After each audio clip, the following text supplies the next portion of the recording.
Welcome back to Friend or Foe Series. I am your play-by-play caster, Magnus HGTW. Join with me is Asum on the color casting, and we are coming at you with Ruby Light Up Sketchers versus H-Block. Asum, welcome back. Look, all I want from this one is a more competitive game, so if this one makes it past the 20-minute mark, I'll be happy. That's what I like to hear, because this is going to be some fun bands coming out already. You see the Rel, Nico, and Volibear band. I'm excited because I know nothing of these teams. Asum, what should I be ready for? What should I be peeking my eyes out for? So there's a couple of interesting things going on here, actually. RLS is essentially a heroic team that's in the Mythic League, so they're almost always going to end up being the underdogs, and I'm hoping that they can kind of, bring up their level of play throughout the tournament, but in their first game, they obviously had a pretty rough time. We'll see if they've improved since then. On the other hand, H-Block actually pulled off what I would consider a pretty big upset win against SGR in the last game, and honestly, they're looking pretty good at this point. I mean, to be fair, SGR threw that game pretty hard, but at the very least, they've shown they have the ability to close out the game when given that chance, so I'd like to see them be able to be consistent here and kick up a win that they really should be able to take against RLS. Now, I do love the underdog story, so my vote's already going to go. I'm premeditating saying this is going to be a Ruby's Lab Sketchers game, easy 1-0, easy sweep. But in the event that it's not, which one of these players should I be looking out for, or is there multiples that kind of pique your interest? Honestly, I don't really have too much of a good read on any of these players at this point. Their games were pretty chaotic and all over the place, and I don't think there were any huge standouts to me from any of them. But I would like to see a little bit more focus on going around sort of the top jungle for HBK. I think is possibly one of their strong points. And in this series in particular, obviously RLS is going to struggle to win lanes across the map. But I think if they can really push the fact that they have advantages in lane to snowball the game, is going to make it really easy for HBK to close out the game. The hover of the Aphelios coming out over for RLS, and honestly, that's the kind of energy that I want from the underdog team. I want this kind of, well, it's not necessarily meta, but it could be fun, because that's what I'm craving right now. So the Aphelios pick, if it does go through, which it looks like it will, what is your thoughts on that? Because honestly, I don't think the champ is particularly great. So as an Aphelios one-trick myself of some description, I think... I'm sorry to hear that. Yeah, Aphelios isn't actually in too bad of a spot right now. He's definitely playable in certain situations, and I think he's definitely been picked a few times in various pro leagues throughout the world. And he's not always been bad. I think often just better to pick Jinx, but there are situations where he can work. I will say, normally I'd like to flame Aphelios first pick, because I think it's pretty terrible, but considering that RLS is already fighting against the odds here, and I don't think that their draft's going to have a huge impact on the way the game plays out, I'm okay with it. If that's what they're comfortable on, then they should just go ahead and pick it and see what they can do with it, because the champion can pop off, and if they think they can do it, then I'd like to see it. We are in a second game where we are seeing the Ornn going to be coming across, and that is just a champion that I don't feel as though, no matter in any context, solo queue, even oftentimes I don't really see in pro play, the Ornn seems to be kind of a favored comfort pick, or that favored pick here in Friend or Foe, and I gotta ask, is this a consistent thing, or just maybe I'm just unlucky today?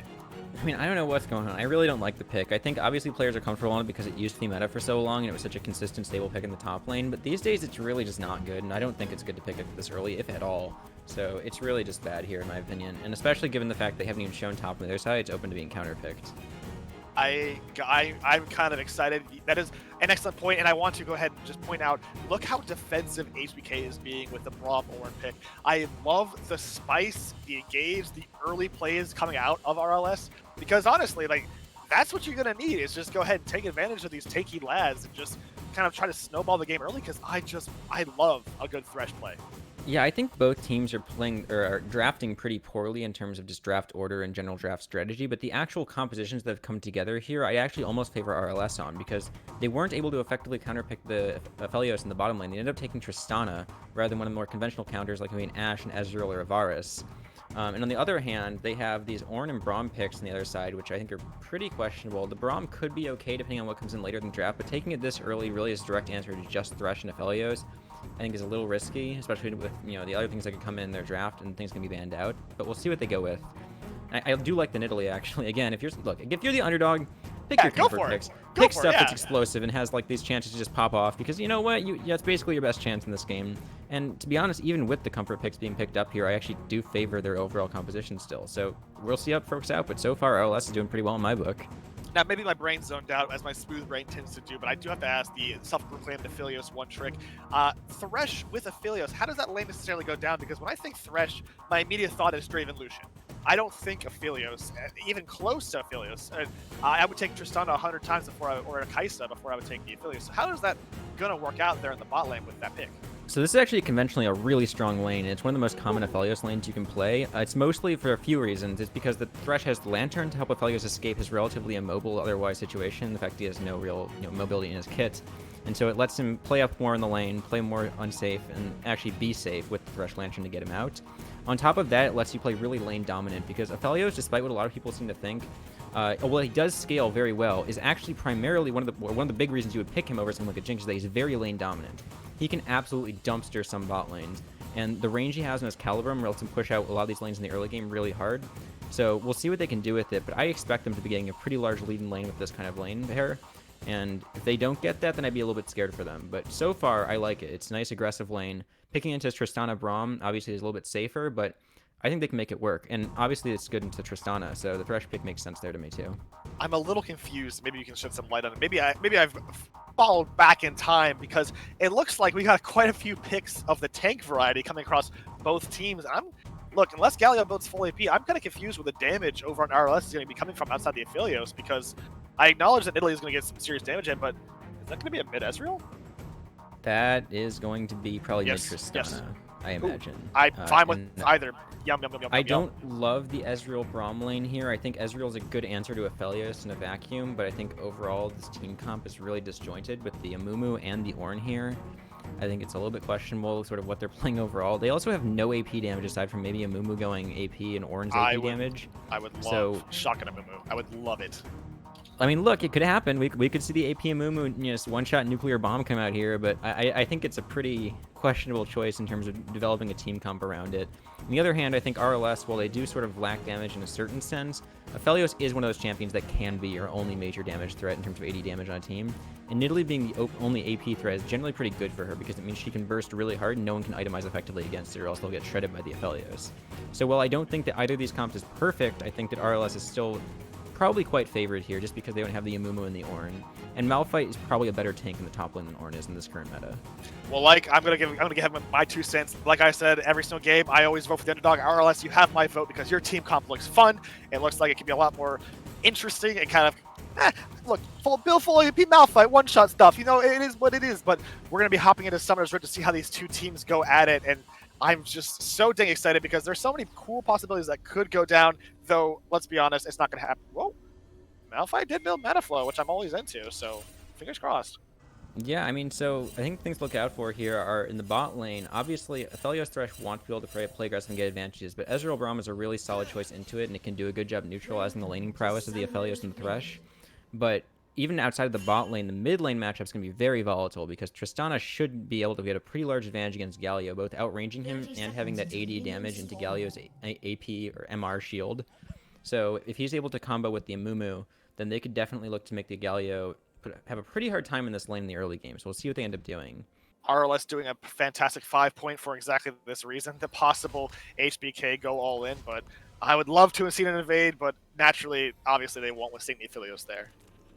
Yeah, I actually don't know who would win and invade in this situation. I don't really think either team benefits from pushing the level 1 that hard, but honestly, just playing safe seems that it favors RLS more here, as I think they'll probably end up outscaling if they're able to play front to back like they want to, and especially into stuff like the Ornn and the Amumu, which is going to have a hard time playing later in the game.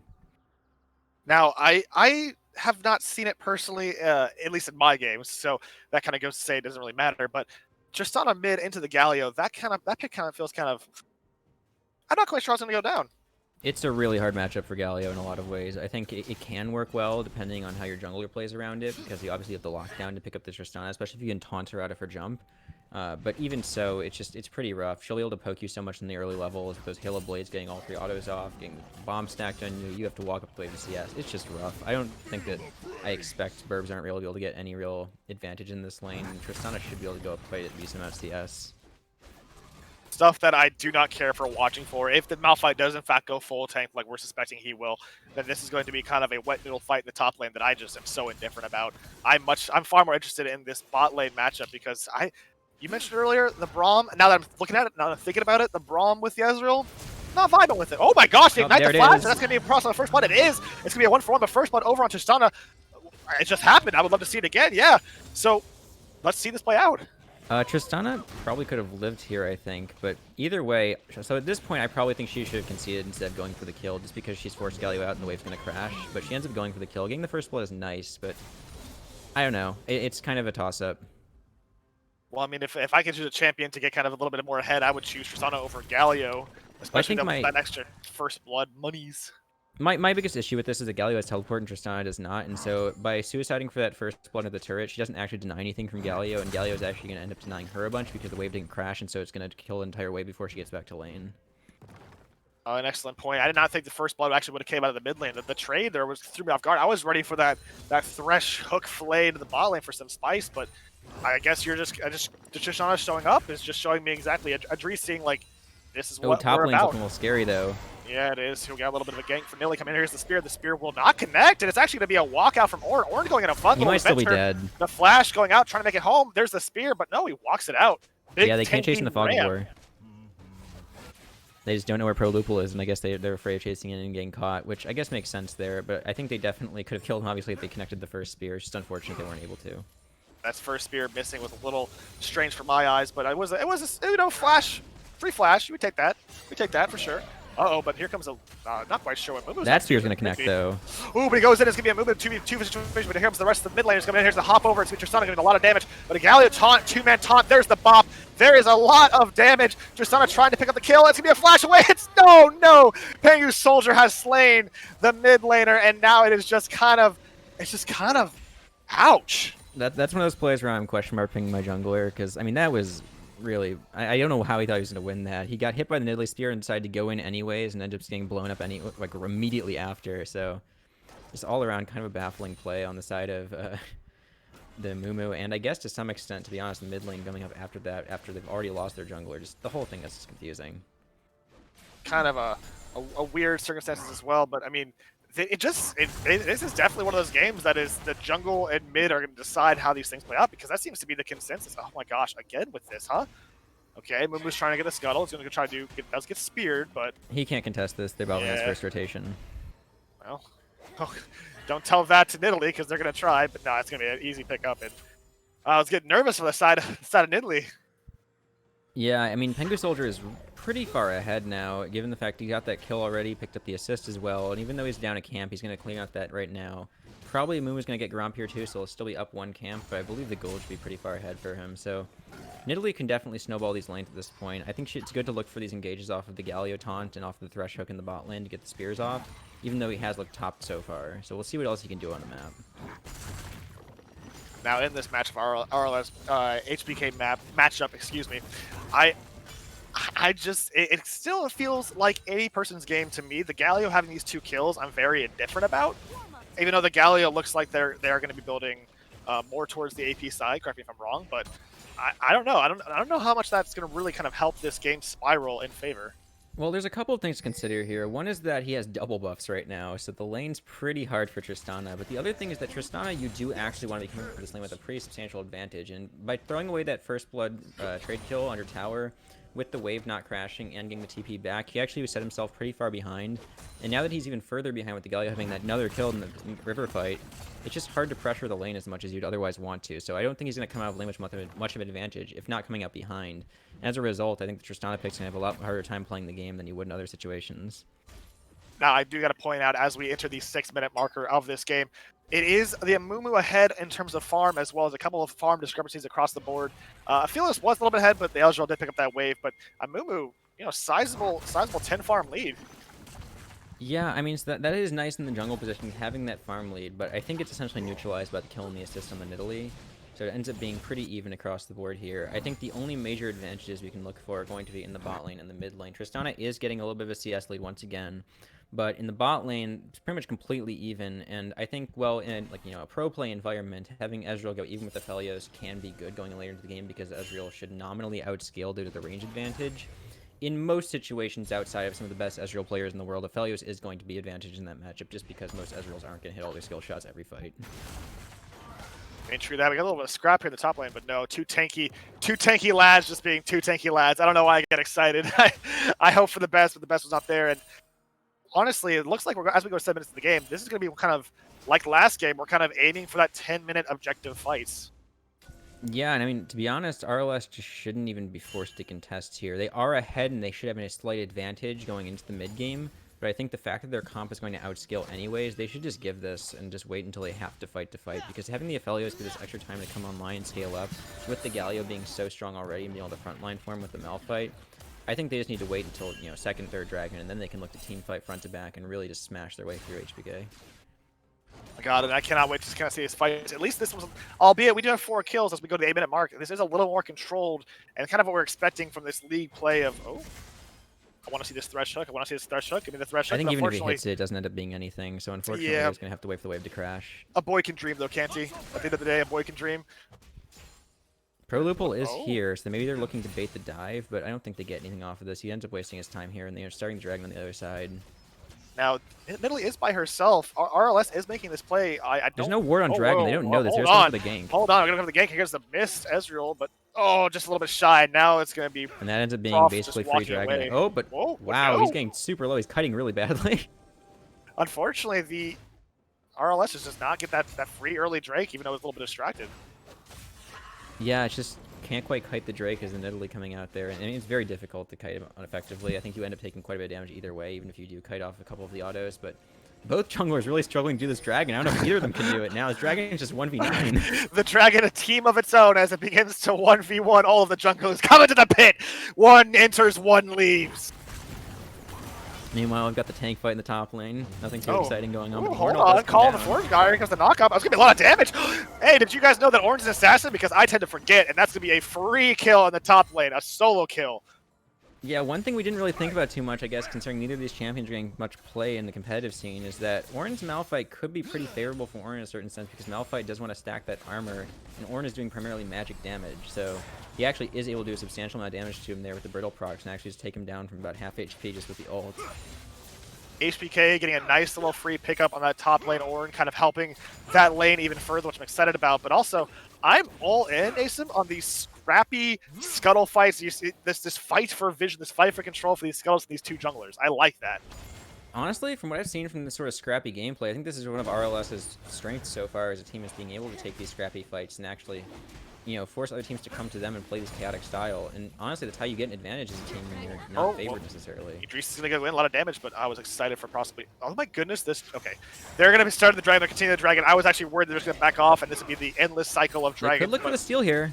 Okay, we do have Game for Girls kind of rotating in the area. The rest of RLS... the Dragon reset. And the Dragon reset! The strongest champion in League of Legends is the Ocean Drake. And now it's going to be a... Oh, it's very, very close. Game for Girls going for something. Here's the hook. And the hook is... Oh, that was so close to steal. Oh. Well, I think Pengu could have gone for that steal. He could have actually just hopped the wall if he wanted to go for the follow-up jump on that spear, but I guess he probably would have suicided for it, so it's probably not worth it. It's better just to wait until the third Dragon to really take the fight. We'll have to ask Sherrigan to interview the Ocean Drake after this game, because that has been a contested thing for the past 3 minutes now, and these junglers finally over on the side of HBK picking that up. That's going to be a little bit nicer for that lane presence. Yeah, and honestly, I'm just keeping my eyes on what's going on in this mid lane still, because the Galio has been struggling quite a bit despite this early lead, and Tristana is actually up to almost 20 CS now. So as much as we said she might not get the lead she wanted out of this lane, she is still holding it, and I think she's going to be pretty strong at this rate. I am legally obligated by contract by Chris to ask this every single game no matter what. What is the scalability of these teams? How do these teams look going into these later games? Because they're playing scrappy already, which implies to me the coordination is not necessarily there yet this early in the series. So we can assume we might go into a later stages, this level 16, 17, even 18s. Which one of these teams is better? Because that Ornn, those items, I don't know. Yeah, I mean, it's kind of hard to call at this point. I think, whoa, that's an interesting choice. I guess there's no Thresh there that really can punish that, though. Unfortunately, I think that as much as they have sort of scaling component in the Ezreal and the Tristana, and to some extent the Ornn items, it doesn't end up being that meaningful unless Ezreal plays near perfect in later game team fights with really playing with his range advantage. So I'd say the ease of execution really falls to RLS, and on top of that, they do have, strong enough scaling with the Aphelios, the Thresh, and the Malphite Galio front line in the late game. I think will be pretty nice for them. So, in these sorts of games, I guess I tend to favor the team that has the easier execution team comp in the late game. And I'd say at the moment that's RLS. So if they're going to pull off an upset, this might be the one to look for. It's only week 1, and they're pulling off their first win in game 2. That would be pretty impressive for a team that's essentially a heroic team.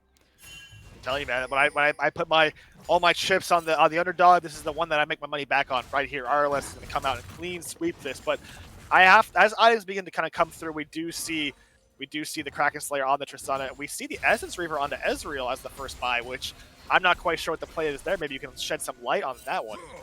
So that's essentially correct from my perspective. I think that's pretty normal. You typically go Essence Reaver into Monomune these days in Ezreal, and then third item you either pick up Cyril does, or if you're really feeling spicy, you can go for Prowler's Claw, actually.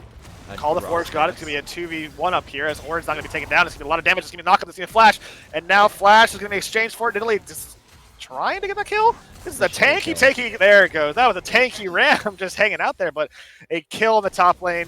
Flash for Flash, and the Call of Forge God going as well. Yeah, and there's now 2 kills in the Italy, and he already picked the Dark Seal, so he has some stacks on that as well. So honestly looking to be pretty strong in the Italy as well here.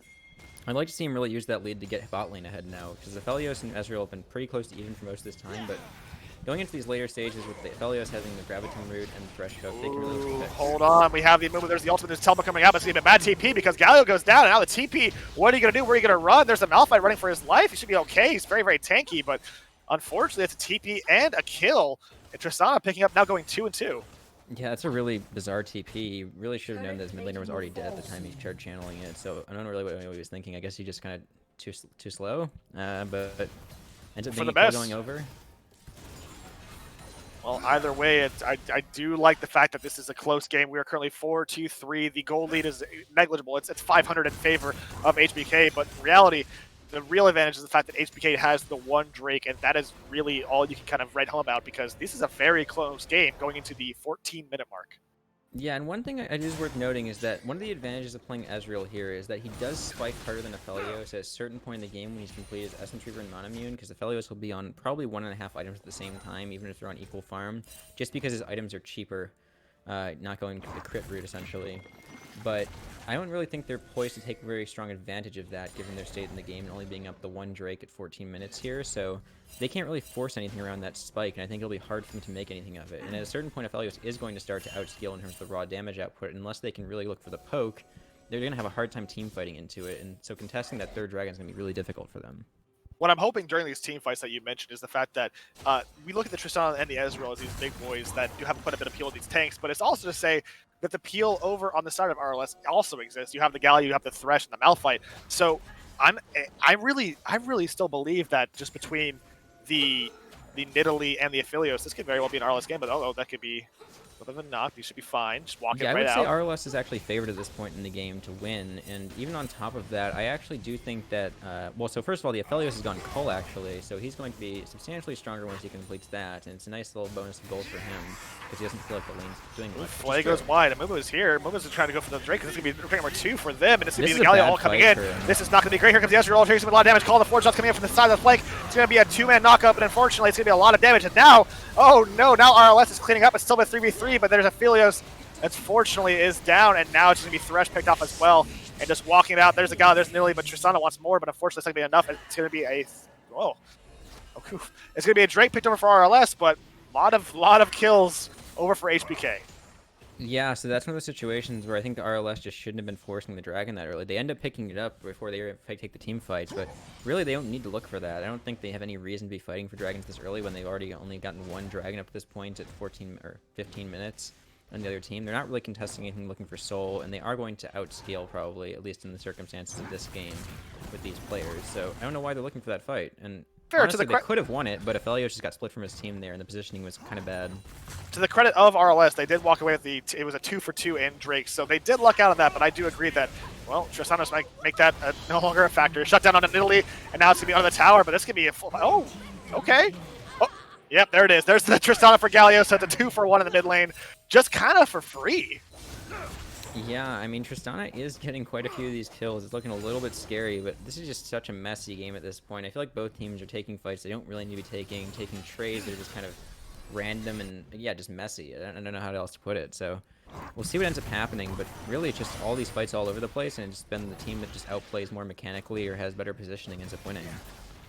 this point, and we've noticed already as we've seen a couple of team fights break out of some small, some big, that at this point for me, it just feels like they're dumping a bowl of spaghetti on the table and say count the meatballs, because the amount of stuff that they are throwing at each other, there are no real coordinated ults. It's just kind of like ult for ulting's sake. And a lot of stuff just kind of flying out, ignites going left and right. It's kind of the wild, wild west of shoutcasting, because these teams, though playing well, are playing very chaotically, like you mentioned. And now it looks like Aphelios by himself. Braum gets the off. Braum gets the knockup off. There's the ultimate Ezreal, and it's going to be kind of a dead unless the Lantern comes through. Does not. And Conroe, unfortunately, picking up that kill on the Braum. Yeah, that's such a late cleanse coming out from the Aphelios. I think he definitely could have lived there if he used it earlier. And the thing I wanted to point out earlier in the game, actually, is I really do like Aphelios taking cleanse in this game. I think it's a really good choice, especially into the Braum and the Amumu. But he just held it for so long. Galio by himself. There's the ultimate from Amumu. There's the damage coming out from Tristana, but no, actually just walks it out because did build a little bit healthy, a little bit tanky on the old Galio there. Yeah, so I think the thing to look out for here is that going into these next team fights, there's a couple of things that need to happen for RLS to be able to win. And one is Aphelios needs to stay in a good position behind his front line and not get caught out to the side like he did at the Dragon fight. Tristana's going to go in. It's going to be the fight. The fight comes out. Hold on, it's going to be a bit of a taunt. Tristana's caught out. Tristana gets shut down. Galio picks up the kill. That's pretty big. They do lose bottom turn for it, but that's a lot of shutdown gold over on the side of the Galio. Yeah, I don't know what he's doing up that far in the lane when there's no one showing and they have no wards on either side of the river here. Actually, this is one thing to point out that we haven't really looked at too much, but the vision's been really poor from both teams, and that might be why this game is getting so scrappy, is they don't know where anyone is. Everyone's fighting with blindfolds on in the dark on a submarine because it's wild here, because the Amumu going over the edge. It's going to be possibly a stun, but no, it's just going to walk it out because that Galio is a tanky lad. Meanwhile, top lane just, there it goes.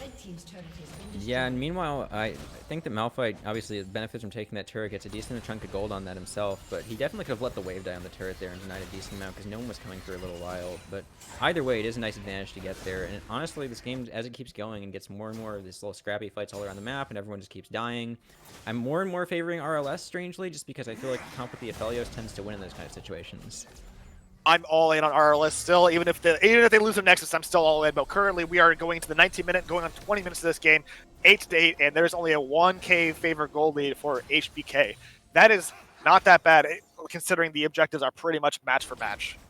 Yeah, and the hard thing here with executing this composition is that when you really want to go in on stuff like Tristana and Amumu, you get pretty hard countered with the peel coming out from the Galio ult if you really commit to someone. So they really have to find a way to bait out those disengage tools before they can make a full commit to a fight, and that can be very difficult. So unless they can find a way to make them use those tools without really getting anything for them, I think it's pretty free for the Aphelios just stand on the back line and hit them. Rift is going to pop up mid. It's going to be kind of a tower for tower's sake, but the Drake is going to be coming up in the nigh future. And Galio just walking forward blind. Like you said, no vision. Amumu's going to be trying to do something here. What is going on? And we're off the race. It's going to be a little bit of team fight. Eventually doing a little bit of poke damage, but no, they're just going to walk it off. And Amumu's still here. Amumu wants it.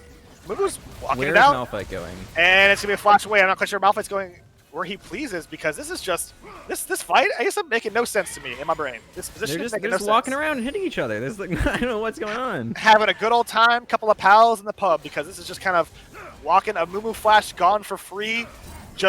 I'm just as confused as you are. I mean, so HBK has the shrine on river now, taking the skull crab, which means they're gonna have permanent vision around this dragon, and they have prio on the river. So there's really no way for RLS to get into this unless they lock all 5 into river. Well, hold on. This Braum's going in. The Braum's going by himself. It's going to be something here. It's going to be a little bit of a team fight. Gets the damage. The Braum not compared to the Orange Collar. Malphite all in the background. And now it's going to be Tristana free fire in the background. Agile gets killed. It's going to be a lot of damage. And the Galio goes down as well. And now RLS is being taken asunder. There's the only one left. Pengu Soldier. Bye-bye, Mr. Peregrine Pie. See you later. A clean ace over on the side of HBK. Yeah, and they all just stack for the Ornn ult and get completely blown apart. They actually saw the Malphite ult probably and thought they could ult go in and get the Wombo to kill them all. They don't have quite enough damage to finish them off, and the Ornn re-engage just ends up killing them all. And it's just tragic from RLS. They really had a chance in this fight. It starts out really well for them. And just the pop! Look at that! Look at that knockup! What do you... Oh, lordy, what do you do? Asa, what do you do? You all lined up like bowling pins. And it's bowling night out here for HBK. I mean, Aphelios actually doesn't get hit by the Ornn ult, but he's standing off to the side, and he ends up kiting into them instead of off to the left, so I think he gets caught earlier than he would have otherwise. I'm not sure how much damage he would have had in another couple of autos, but that fight was so close, he might have been able to clean up on that. So, honestly, despite all the appearances, it was a pretty close fight. The Malphite ult was just barely, like you mentioned, like you were saying, just barely shy of the Tristana. Tristana got to free fire for so long, but like we already pointed out, that Ornn ultimate just disrupted so much. The Galio ult couldn't execute all the way through to give that just big old knock-up. It was just unfortunate. It was unfortunate positioning over on RLS, and now the game became that much harder because of it, because a Drake did go over to HBK and also quite a few kills. I would actually count 5 if my math Yeah, is and notably, Ezreal is on that spike right now. He's got SN3 Ramon immune, and he's 4-0. So, honestly, this is the point where HBK are going to be strongest in the game in a lot of senses until they get to really, really late game, which is not and can start to pull their own weight. And I think this is really the time for them to look to fight, which they've really done really well, honestly, forcing around this dragon. They're actually pushing the soul point to the next one, and as long as they can contest this next dragon after that, they're setting themselves up for a pretty easy soul take here with this sort of a lead. Right, Asim. The egg is on my head. I feel like a goofball. I feel like a fool. I feel like a clown because I initially said I didn't like the Ornn pick, and the Ornn pick is kind of doing work right now. 1-1 and 6, clearly kind of the MVP of that last fight. If these fights continue, I don't know. I don't know. That's all I'm saying. Yeah, I don't know if this has really changed my mind on the Ornn. I think there's still other picks that would have been just as effective in this situation. And honestly, a lot of the early game debacles would have been resolved by not having the Ornn in the first place. But it certainly can look good if you get the big wombo combos with the huge engage off the Ornn ult. So I'll give him that. But again, I think that mostly comes down to RLS misplaying the fight and not really playing around it well. Whereas if it's something like the Braum engage, it's a lot harder to avoid. I mean, I do got to mention the Braum engages. The Braum engages thus far have been kind of on point. Those ultimates are slapping. And I don't see Braum that often, but this game, it has proven that Conroe just likes to, knock up what he sees. And it's just been some pretty successful plays from the Braum so far. Yeah, honestly, I think the Braum pick has been pretty solid here. Also, it's really benefiting from the fact that Ezreal and Tristana are in the game, which means you get a lot of those auto attacks off and the auto attack on hit procs to get the Braum passive stacked on people from pretty long range. So it means you get more of those stuns off without really having to commit to the fight. I am a little hesitant to mention, but it is in fact the case that I have to mention.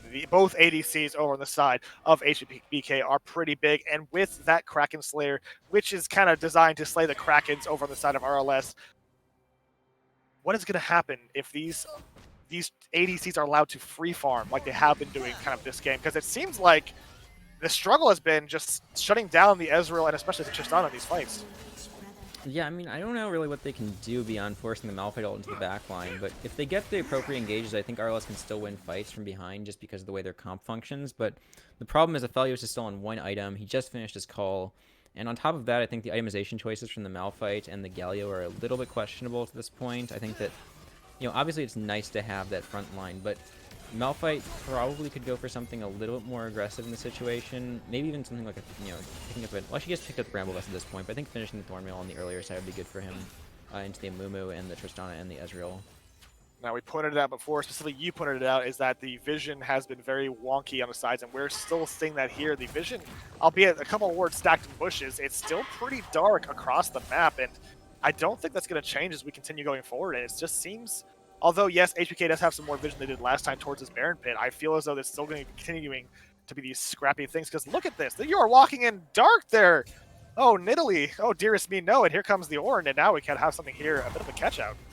Ornn's pretty tanky, though, so he ends up being totally fine. Yeah, that's a big JK for me. Turns out he can just walk and just do giant ram things, so it's all right. In fact, they might be caught out now, too, if they end up staying, because now they've got the Amumu sitting over the wall, and they could really look for this. They'll instead just kind of hang out. This is very much a game of a couple of bros hanging out, so we're just kind of watching that play out in real time. Red team's turret has been destroyed. Yeah, and they are going to push the vision line into their jungle, which is pretty nice for them. It means they get a lot more priority over this Baron area, and it means it's pretty hard for them to actually walk into the Baron riverside.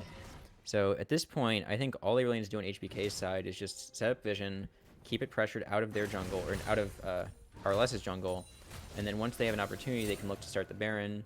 And honestly, forcing onto them once they're on the Baron is pretty difficult with the Braum and the Ornn looking to engage off of it. So we'll see what they can do, but they have a pretty large lead at this point. I think they can basically do whatever they want to do as long as they don't just run it down one at a time. Well, give it time. I've seen enough games to know that it very well could be a possibility. Because if I was the Tristana, I might feel a little confident in my little boots. Because I feel as though between the items that she is building, she is ready to kind of 1v9 this game. But RLS is setting up for a little bit of vision play here as well. So this is going to be another scrappy fight, no doubt.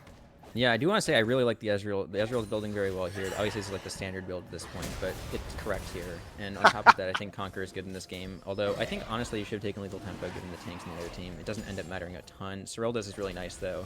And I'm glad he didn't go for the Mythic bait like a lot of people end up doing. Ooh. RLS, they're making a little bit of a play here. TB coming out from the Malphite is going to be possibly something to come out of this, but just picks up some fruit and calls it a day.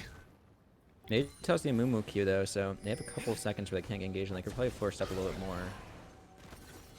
All right, we have our player of the game, the Drake, doing what Drake does best and existing. Well, wow, they just gave up so much control over River for nothing, and now RLS is able to start the dragon. They're rushing.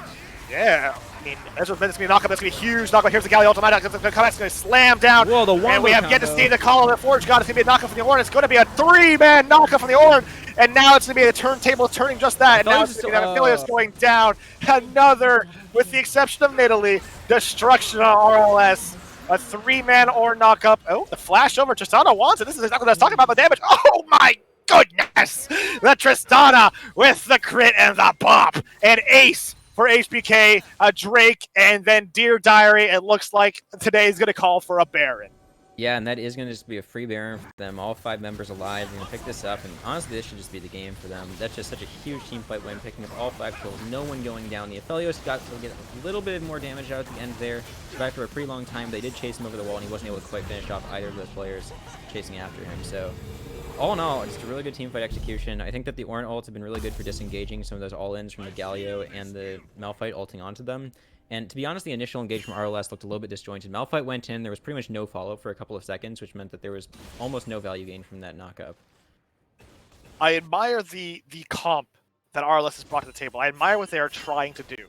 But like you mentioned, the Ornn being able to just shoo away the pests that dive into the back line, and then the Tristana just being huge, able to hop around these engages and just do what she does best, which is to say 1,000,000 damage a second, and also the damage of the Ezreal. You know, I'm starting to, obviously it's starting to look kind of rough for RLS right now. Yeah, and Aphelios walking up here was kind of scary for a second. I thought he was going to get caught by the Amumu, but unfortunately, or fortunately for him, I suppose, he doesn't get caught. So, lives to fight another day. Maybe they can wave clear a bit. And honestly, I mean, the game is really hard, but their best hope is just to scale and keep pushing out these waves. Or not pushing them out, but keep clearing the waves as they get pushed into them. Keep trying to get those items, and maybe eventually they can get to a point where they can team fight effectively with the Aphelios being able to output more damage than the Tristana and the Ezreal combined in certain situations, but I don't think they're going to get that opportunity. It's looking like an end right here. No, Braum's slow. I was waiting for that Braum follow-up, but held stronger than I would have done, because it's currently a bit of a song and dance, a 1-3-1 happening here in favor of HBK, because truth be told, how do you really match the Ezreal there in the bottom lane? Yeah, I don't really like these lane assignments from HBK. I don't think Ezreal should be solely pushing, even though he can do it. I think it's much better to play either 4-1 or just playing 5-man mid here if you really want to with the Baron. But I understand they want to get all the waves in, and honestly they're far enough ahead that I don't think they really need to worry about it too much. But if RLS were playing slightly cleaner macro, they could probably punish this just because their side lanes are so weak. Well, it looks like the bottom turret did go down. Like you said, I don't think that would have necessarily been the case had both teams kind of had equal footing in gold, because we are going to the 30-minute marker, 8-18, and a 10k gold favor in lead. Christian lead in favor of HBK. Soul is going to be coming up in the nigh future, and HBK, at the rate they're going, could just be a guaranteed Soul for freezies. Yeah, I mean, I think that they 100% have to give Soul here on RLS's side and just accept the fact they're going to be playing against Mountain Soul. On the upside, Mountain Soul isn't just punishing for their competition as it would be for a lot of teams, but it does mean that Nidalee has a really hard time playing the game, and because she didn't go Conquer, it's going to be even worse for her. So it comes all down to the Aphelios at this point, and I don't think he has enough time to come online. Yeah, I don't think so either. It's clear that it looks like it's from, unless RLS does something in the nigh future, it looks like it's going to be a slow bleed out death. You can't. There are 3 cannons just hopping away. The bottom inhibitor is about to go down. A lot of oh, damage, that spear hits. Yeah, but not quite sure if anything's going to come out of it. Hook goes a little wide and stave the bleeding for now. Yeah, unfortunately you can't really punish the Ezreal, but I think it's pretty surprising seeing Ezreal with E up getting hit with a Nidalee spear. I don't think the bottom inhibitor actually went down. No, it stayed up, which is good. And also, correct me if I'm wrong, Asim, but kind of bad. You want that extra little super minions to kind of start funneling that gold into your base, into your players. Yeah, so I think it depends on the game state, and at this point I think taking bottom inhib is actually fine for them, just because that it gives them basically free Barons until it comes back up, because the waves are so hard to clear at this point in the game, because they don't have enough scaling on the Aphelios to just blow up the waves immediately. At the same time, obviously, if HBK doesn't play very quickly and just ends up wasting a bunch of time, it could be okay to have the bottom inhib down just to get the XP and gold difference from it, but I mean, you know, I'm going to trust HBK to be a decent team and close out the game relatively quickly, and so in that case, taking the bottom inhibitor is fine. definitely looks like HBK doing a little bit of a reset, looking to do the Soul, which I'm worried that RLS thinks they can compete with, because if these past few fights for these Drakes have proven anything, that is not the case.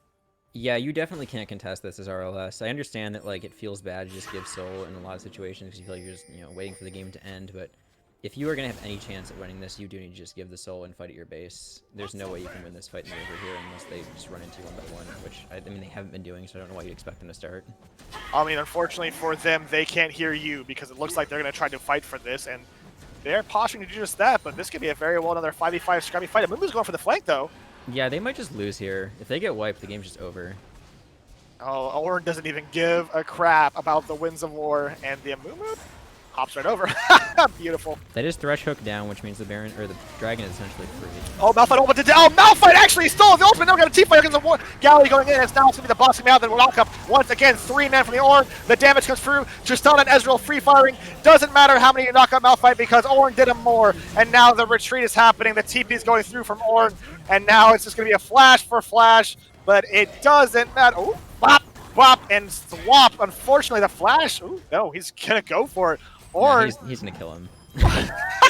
He doesn't take damage. He just stands there? Yeah. Yeah, there it goes. All right, another beautiful 3-man from the Ornn. Doesn't matter how many you knock out with the Malphite, albeit the Drake was stolen, but the game was lost. Just a beautiful victory on the side of HBK. It looks rough in the beginning, but game ends. Whoa, 13k in favor. GGWP. Yeah, that was a cute little steal from the Malphite, but unfortunately doesn't end up amounting to much, and they just pick up the win right off that fight. It just boiled down in every single one of these Drake fights to the free-firing, front-to-backing Tristana and Ezreal. The tanks did a fantastic job, and honestly, Bonobo on the Ornn, that every single one of these Drake fights, a 3-man knockup without failure. Yeah, unfortunately, I think that the front-to-back comp, even though sort of RLS's comp is actually nominally almost a better front-to-back comp in a lot of ways, but they just mis-executed in a lot of situations. They split their team, and they weren't able to actually protect their carries. And on the other hand, Tristana was very well peeled for, was able to sustain her own peel because she has the rocket jump even without having Ornn or Amumu on her. And with being that fed, you don't really need to play front-to-back. You can just jump in, you one-shot most of their team. Well, that was still a fantastic game. It was still very engaging to watch, and we are going to hop into our next game, but first we're going to take a quick break, so please stick around for the next games.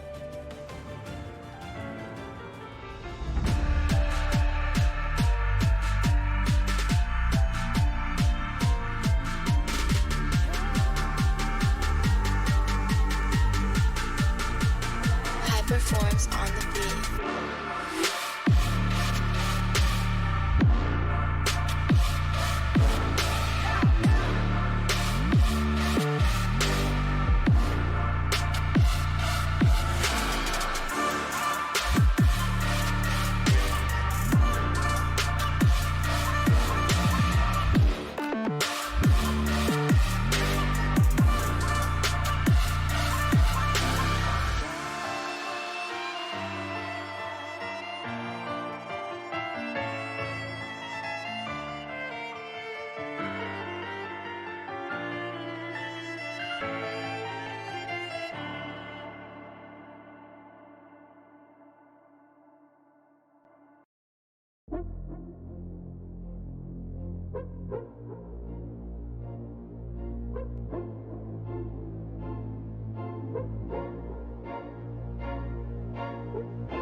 Hello and welcome back. I am Sharogan and I have with me HBK's very own Tristana Idris right here. How you doing?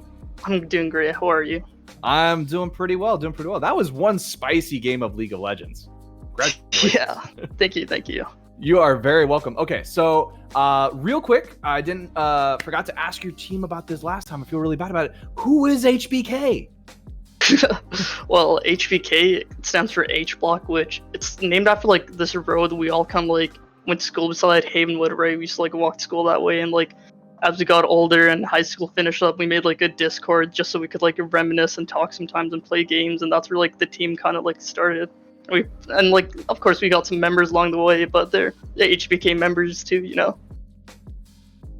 All right, yeah. So it's a bunch of buddies getting together, kind of like SGR, the team he played last season. So they were all really good friends, and it was kind of Street Smurf, I believe, resurrecting his team. Now, real quickly, I want to ask you, what was your plan going into this game versus RLS, Reviews Light Up Sketchers? Because they've shown some really spicy plays, and it seems like they were giving you a little bit of a run for your money in this game.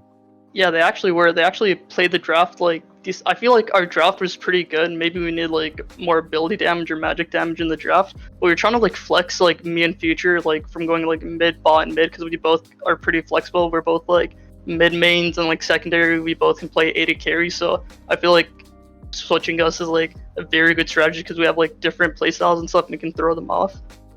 So yeah, that was our plan. Yeah, like they definitely looked like you guys were like they started to take the reins a little bit, but you're able to turn it all around, which is very well done. Like, so I gotta ask you in relation to that, having played 2 games so far in FFS, how do you feel about the teams that you're going up against? Do you feel like the competition and such?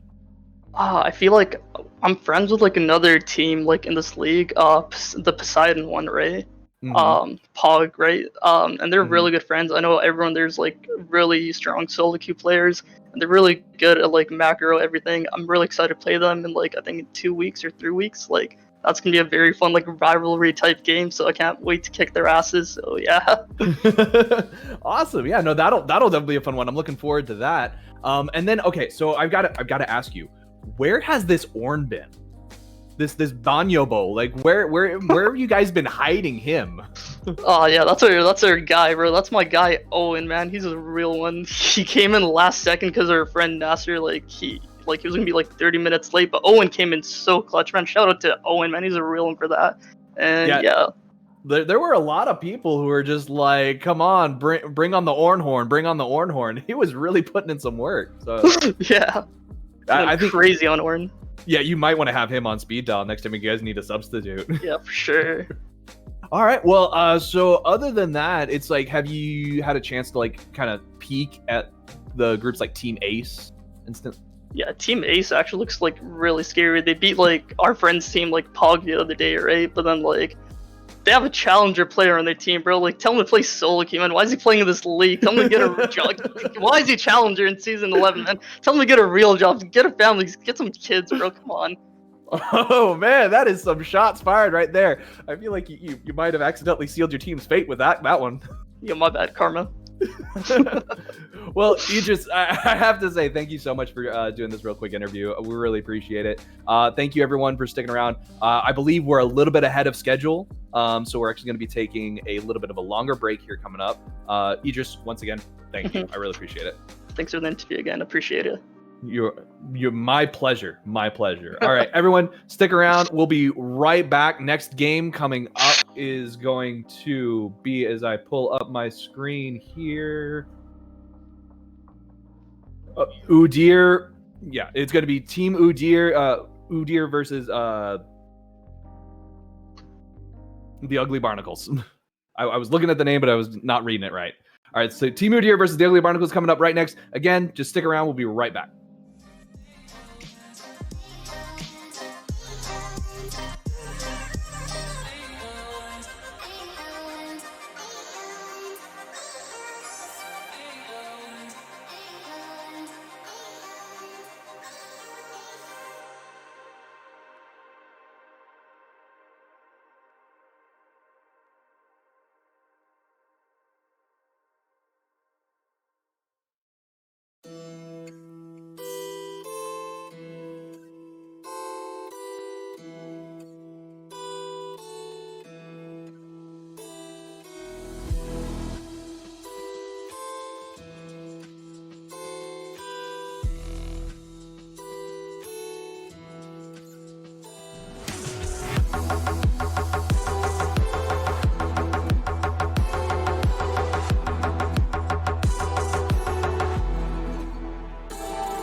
you